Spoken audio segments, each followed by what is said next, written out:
ক্রীড়া শক্তি, ক্রীড়াই বল, মাদক ছেড়ে খেলতে চল। এই স্লোগানকে সামনে রেখে দিনাজপুরের হাকিমপুর উপজেলার আলিহাট ইউনিয়নের রিকাবি হাই স্কুল মাঠে অনুষ্ঠিত হয়েছে রিকাবি আগত রিকাবি ডাবল গরু ফুটবল টুর্নামেন্টের ফাইনাল খেলা। সোমবার বিকেলে বাংলাদেশ ইসলামী ছাত্র শিবির ও জাতীয়তাবাদী দলের আয়োজনে মনোরম পরিবেশে অনুষ্ঠিত এই টুর্নামেন্টের ফাইনাল খেলাটি দেখতে বিকেলের পর থেকেই আশেপাশের গ্রামের ফুটবল প্রেমীদের ভিড়ে মাঠে উপচে পড়ে দর্শক। বিকেল 4:30টায় টুর্নামেন্টের সভাপতি ও ছাত্র শিবির নেতা জহুরুল ইসলাম খেলার উদ্বোধন করেন।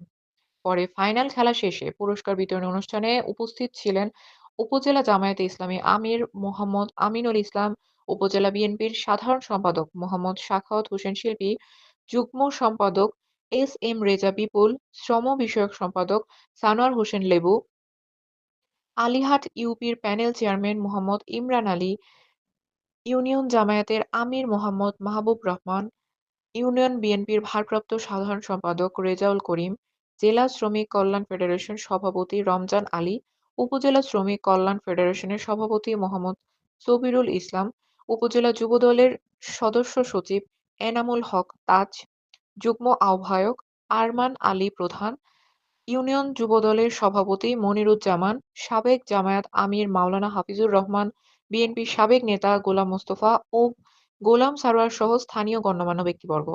টুর্নামেন্টের সভাপতি জহুরুল ইসলাম বলেন, তরুণ সমাজকে মাদক ও মোবাইল আসক্তি থেকে দূরে রেখে ক্রীড়ামুখী করে তুলতেই এই টুর্নামেন্টের আয়োজন করা হয়েছে।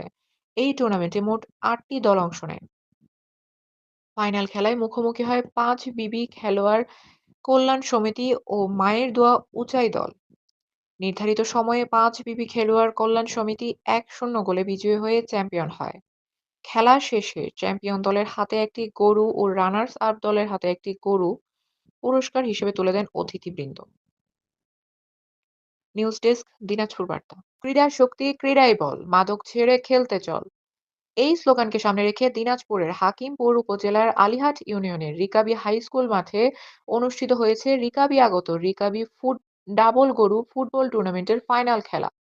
সোমবার বিকেলে বাংলাদেশ ইসলামী ছাত্র শিবির ও জাতীয়তাবাদী দলের আয়োজনে মনোরম পরিবেশে অনুষ্ঠিত এই টুর্নামেন্টের ফাইনাল খেলাটি দেখতে বিকেলের পর থেকেই আশেপাশের গ্রামের ফুটবল প্রেমীদের ভিড়ে মাঠে উপচে পড়ে দর্শক।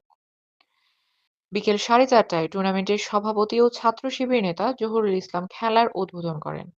পরে ফাইনাল খেলা শেষে পুরস্কার বিতরণী অনুষ্ঠানে উপস্থিত ছিলেন উপজেলা জামায়াতে ইসলামী আমির মোহাম্মদ আমিনুল ইসলাম, উপজেলা বিএনপির সাধারণ সম্পাদক মোহাম্মদ সাখাওয়াত হোসেন শিল্পী, যুগ্ম সম্পাদক রেজা বিপুল, শ্রম বিষয়ক সম্পাদক সানোয়ার হোসেন লেবু, আলিহাট ইউপির panel chairman Mohammad Imran Ali, union জামায়াতের আমির মোহাম্মদ মাহবুব রহমান, ইউনিয়ন বিএনপির ভারপ্রাপ্ত সাধারণ সম্পাদক রেজাউল করিম, জেলা শ্রমিক কল্যাণ ফেডারেশন সভাপতি রমজান আলী, উপজেলা শ্রমিক কল্যাণ ফেডারেশনের সভাপতি মোহাম্মদ সবিরুল ইসলাম, উপজেলা যুবদলের সদস্য সচিব এনামুল হক তাজ, যুগ্ম আহ্বায়ক আরমান আলী প্রধান, ইউনিয়ন যুবদলের সভাপতি মনিরুজ্জামান, সাবেক জামায়াত আমির মাওলানা হাফিজুর রহমান, বিএনপির সাবেক নেতা গোলাম মোস্তফা ও গোলাম সারোয়ার সহ স্থানীয় গণ্যমান্য ব্যক্তিবর্গ।